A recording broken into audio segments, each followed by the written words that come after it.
Pengawas gendut berdiri di dekat menara yang roboh. Semua lelah. Semua telah berusaha keras. Tapi Thomas tidak terlihat. Pak, kita harus menemukan Thomas, kata Percy. Dia menemukan Great Water Tun. Ini kotanya. Kita tidak bisa melakukan pembukaan tanpa dia. Semua setuju. Kau benar sekali, Percy, kata pengawas gendut. Kita harus mencari Thomas. Stanley juga tahu bahwa Thomas penting. Dia pergi menjauh sambil berpikir. Stanley tiba di peron. Barisan gerbong menunggunya. Tapi Stanley tidak memikirkan gerbong. Dia memikirkan Thomas. Stanley teringat saat Thomas melihatnya menarik Annie dan Clarabelle. Dan dia ingat saat malam di Titmouth Set, saat Thomas marah karena Stanley berada di relnya. Lalu, Stanley ingat wajah Thomas setelah kecelakaan. Thomas bukan kereta yang jahat. Dia kereta yang sedih. Pikir Stanley. Mungkin dia melarikan diri karena mengira tidak ada yang menyukainya lagi. Mungkin Thomas sembunyi di bukit.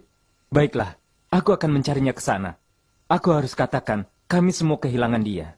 Dan Stanley melaju ke bukit. Di terowongan yang gelap, Thomas sangat ketakutan. Dia terombang-ambing di air. Apinya padam dan ketel uapnya dingin. Stanley berada tinggi di bukit. Kau di mana, Thomas? Kami kehilanganmu. Dia meniup peluitnya, tapi hanya Gemma yang menjawabnya. Kami kehilanganmu. Sungai mengalir deras, dan Thomas terbawa arus masuk ke tempat gelap. Tiba-tiba, dia menabrak semak yang rimbun.